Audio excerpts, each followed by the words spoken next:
A 70-year-old black woman walks into a private hospital room where the grandson of the man who stole her at birth kneels before her, begging for mercy.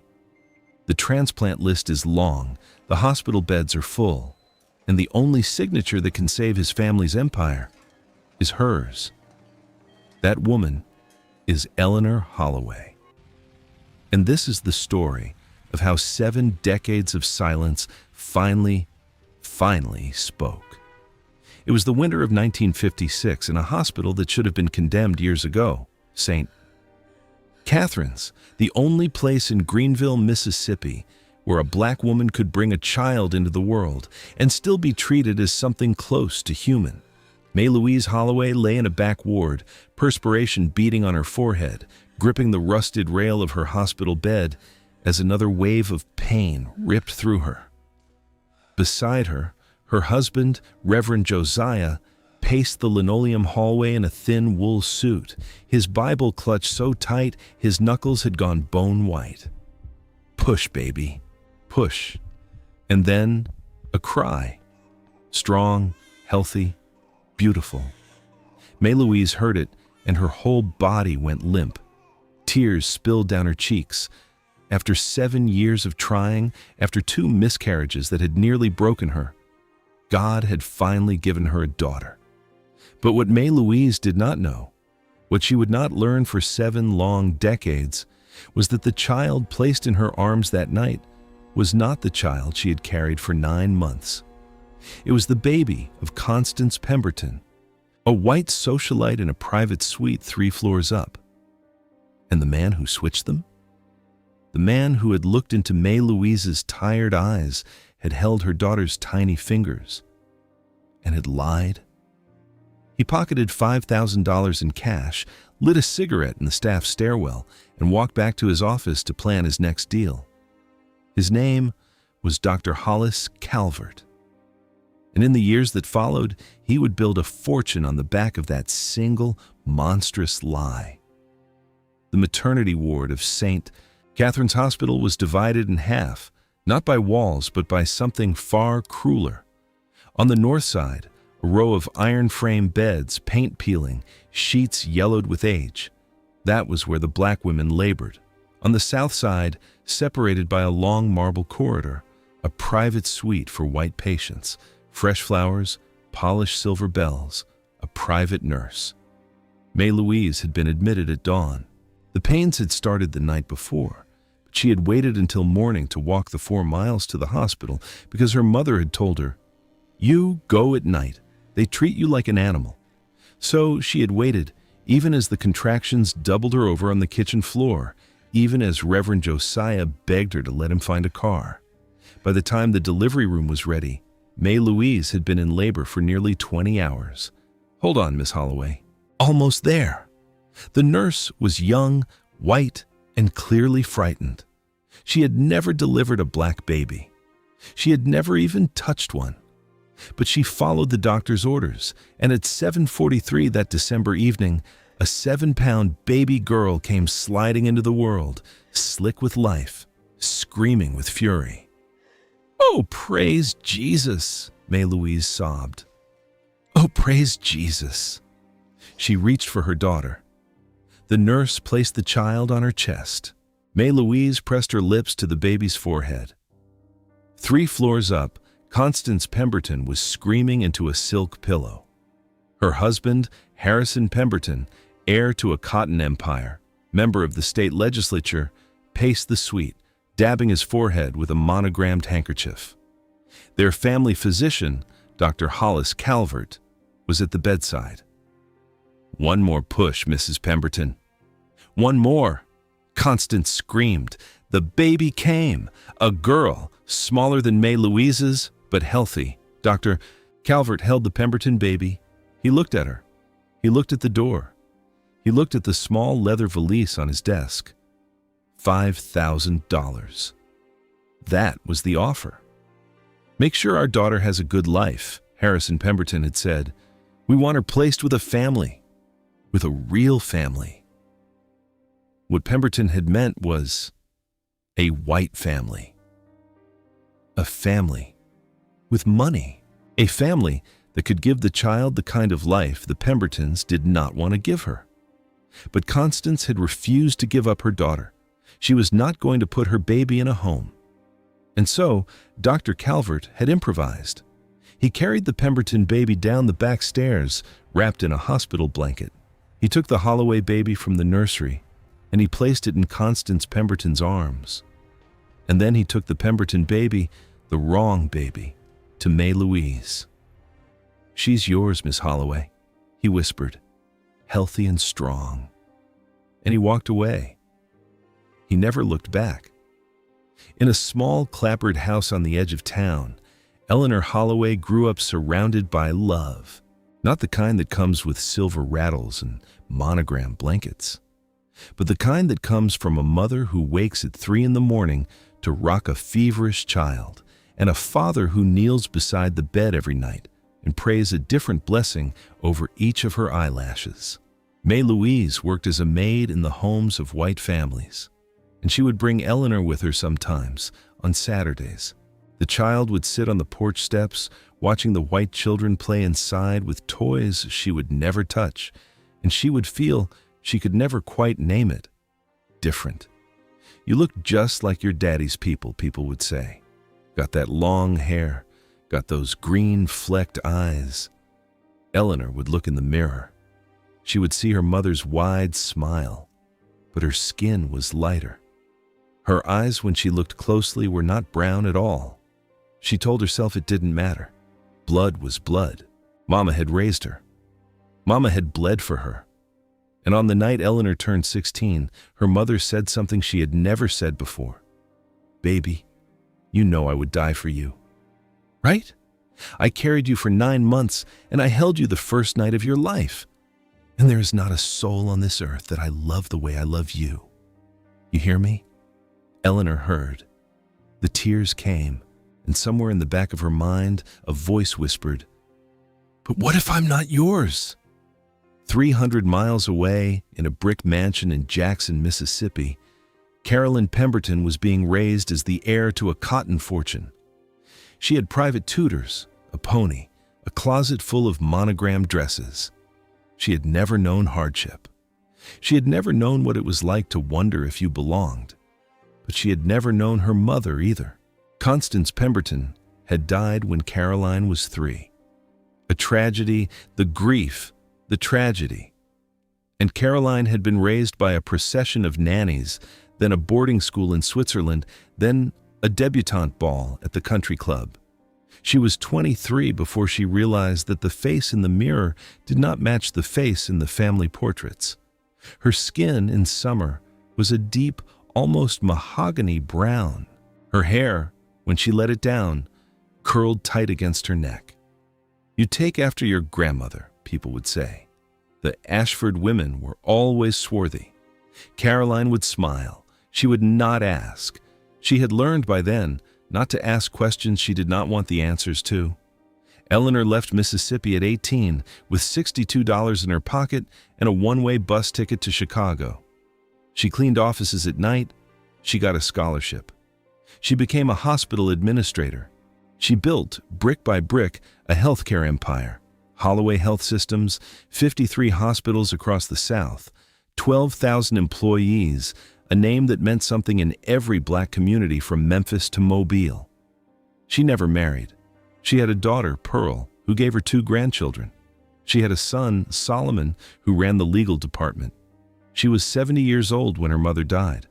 May Louise had been sick for 2 years, and Eleanor had been at the bedside every single day. The last thing May Louise said with her hand in Eleanor's was, "Baby, you were always mine. Always. No matter what anybody ever tells you." Eleanor nodded. She did not understand. Not yet. And then, on the morning of her 70th birthday, Pearl walked into the penthouse with a small white box. "Grandma, sit down. I got you a present."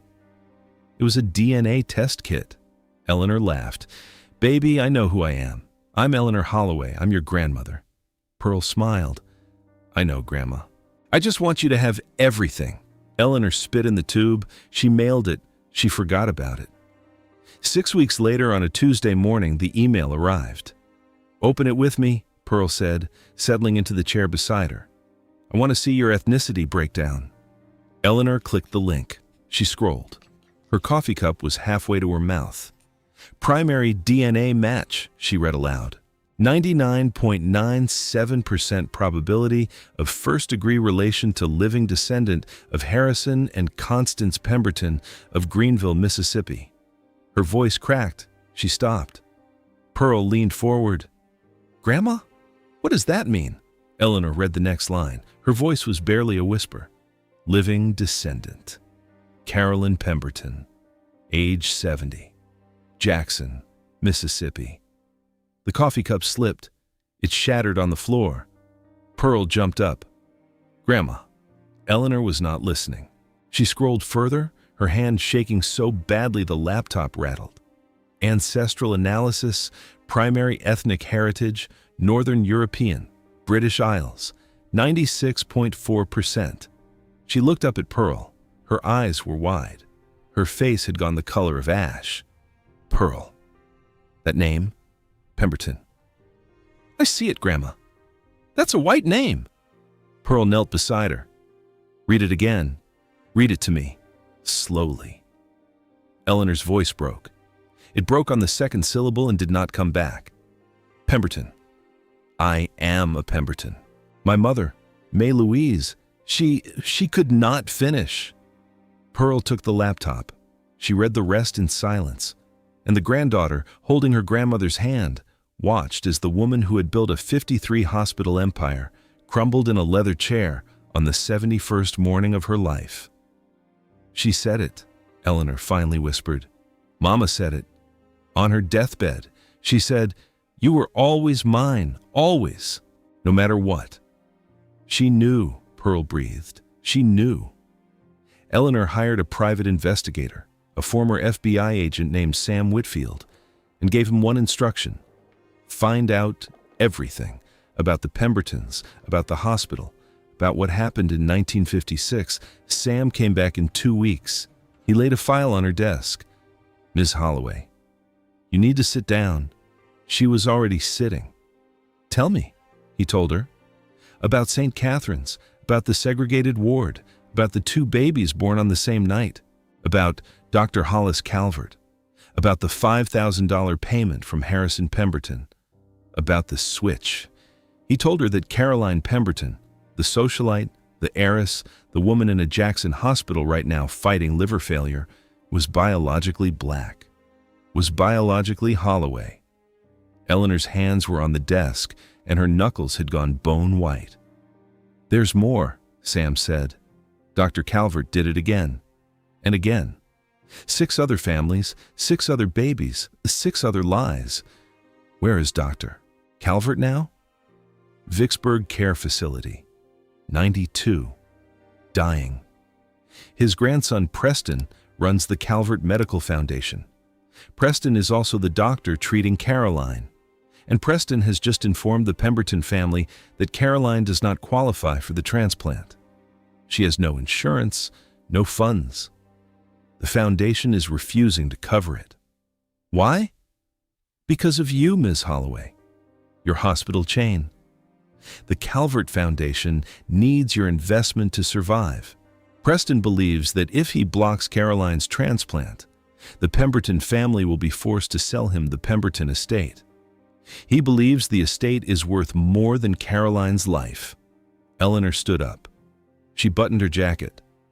"Call the facility. Tell them I'm coming." 300 miles south, in a private room at St. Dominic's Hospital in Jackson, Caroline Pemberton was sitting up in bed, an IV in her arm, an untouched lunch tray on the side table. A nurse had brought her the news an hour before. A second DNA test, ordered by her own doctor, had confirmed it. She was black. She was Holloway. She was, by blood, the daughter of a maid from Greenville, Mississippi. The room was very quiet. Caroline's hands were in her lap, perfectly still. But inside, something was howling. She had grown up in debutante balls. She had been painted in oils by a society artist in New Orleans. She had been told all her life that she was a Pemberton. Now she was a what? She picked up the phone on the bedside table. She dialed the number Sam Whitfield had given her. "I need to speak to Eleanor Holloway," she said. Her voice was steady, almost glacial. Tell her her sister is waiting." She hung up. She closed her eyes, and for the first time in her 70 years, Caroline Pemberton allowed herself to feel the weight of what had been taken from her. And in Vicksburg, in a private suite that smelled of lavender and morphine, Preston Calvert stood at his grandfather's bedside, hands shoved deep in the pockets of his white coat. "Granddad, I need you to tell me the truth." Dr. Hollis Calvert did not open his eyes. "About what, son?" "About the Pemberton file. About the 6 other files. About what our family has been protecting for 70 years. The old man shifted. His liver-spotted hand tightened on the blanket. "We are protecting legacy, Preston. We are protecting the name this family built." Preston laughed, a small, bitter sound. "We are protecting a lie, Granddad. A lie that is killing a woman in a hospital bed in Jackson. That woman is a stranger to us. She is my patient. And you are telling me to let her die so we can buy a piece of land." Dr. Calvert opened his eyes. They were sharp and dark and utterly, completely unashamed. "You want to be a doctor, Preston? Or you want to be a good man? Because in this family, those have never been the same thing." Preston stared at him. For a long moment, neither man spoke. "I have a meeting this afternoon," Preston said finally. "I will let you know what I decide." He turned and walked out. And behind him, Dr. Hollis Calvert closed his eyes, and the ghost of May Louise Holloway, the only ghost that had ever truly frightened him, settled over his pillow like a shroud. The Vicksburg Care Center was a stately brick building set back from the road, surrounded by magnolia trees. The receptionist led Eleanor down a long hallway, past rooms where the elderly lay sleeping, and stopped at a door at the end. "Mr. Calvert is expecting you." She stepped inside. The room was dim, the curtains half drawn. An old man lay in a hospital bed, propped up on pillows, a thin white blanket pulled up to his chest. His hands were liver-spotted, his hair was thin and colorless, but his eyes, when they lifted to meet Eleanor's, were sharp and dark, and utterly, completely unashamed. Dr. Hollis Calvert smiled. "Miss Holloway, I wondered when you would come." Eleanor pulled up a chair. She sat down. She crossed her legs. "You knew. This whole time you knew." "I know many things, my dear. I have lived a long life, a successful life built on stolen babies." He shrugged. "Babies are not stolen, Miss Holloway. They are placed. You gave my mother a stranger's baby. You gave that woman a stranger's baby. You tore 2 families apart for money, for opportunity. The Pembertons paid. I delivered. It was a fair transaction." Eleanor stared at him. Her hands were folded in her lap. She did not flinch. "You are dying, Dr. Calvert." "Yes. Your grandson, Preston, runs your foundation." "Yes. Your foundation is failing, and the only investor who can save it is me." A flicker. The first crack in the old man's composure. "I am aware of your position, Miss Holloway. And Caroline Pemberton, the woman your grandson is letting die. She is my sister. Biologically, by blood, she is my mother's daughter." Dr. Calvert did not speak. His jaw tightened. The door opened behind Eleanor. A young man in a white coat stepped into the room. Preston Calvert, 35, handsome, with his grandfather's sharp eyes and his grandfather's calculating smile. "Granddad, I didn't know we had—" "Sit down, Preston," Eleanor said, without turning around. Preston hesitated. Then he sat. "You are denying Caroline Pemberton a life-saving surgery because you want her family's estate." Preston went pale. Then he straightened. "Then The mask came back on. Miss Holloway, the medical decisions of this foundation are, your foundation is bankrupt, Preston. You need $100 million in the next 60 days, and I suppose you are here to offer it. I am here to demand it, as a condition. Caroline Pemberton gets the surgery, or I let your foundation collapse. And I take the story of what your grandfather did to the press, every news camera in America. Preston leaned forward. His eyes were hard. And I take the story of what your mother did to the press, Miss Holloway. A black maid who raised a white baby for 70 years. A black maid who may or may not have known all along that the child in her arms was not her own. How do you think that narrative plays in Mississippi in 2026? Do you think it makes your mother a hero? Or a thief? The room went very cold. Eleanor did not move. She did not blink. But inside, her heart slammed against her ribs. "You are threatening me," she said quietly. "I am offering you the same deal you offered me, Ms. Holloway. Walk away. Let the Pemberton estate go. Let Caroline's care transfer to your hospital chain. I will not block it. And in exchange, you do not destroy my grandfather's name. You do not destroy my name. And Caroline? Caroline dies anyway, Ms. Holloway. Her liver is failing. She is 70 years old. The surgery is experimental. The outcome is not guaranteed. You are fighting for a corpse." Eleanor stood. The chair scraped against the floor. "No, Preston. I am fighting for my sister." She buttoned her jacket. She walked out. 48 hours later, Caroline's liver numbers crashed. The transplant team in Jackson called Eleanor at 3 a.m. She is going into multi-organ failure. If the surgery is going to happen, it has to happen now. Eleanor drove south in the dark. She arrived at St. Dominic's at sunrise, her coat still damp with fog. She walked into Caroline's room. Caroline's eyes were closed. Her skin was the color of old paper. A ventilator hissed. Eleanor took her hand. She held it tight. "You hear me, baby? I am not letting you go." She pulled out her phone. She called Preston Calvert. He answered on the second ring. "If you do not sign the authorization in the next hour," Eleanor said, "I will release the files. All of them. Every hospital, every swap, every name. Your grandfather's name will be on the front page of the New York Times before noon. You will destroy your mother's memory in the process. I will defend her memory. I will defend it with my last breath. But I will not let my sister die so that the Calvert name can sleep in peace." Silence. Then a long, shaking breath. "Send the paperwork," Preston said.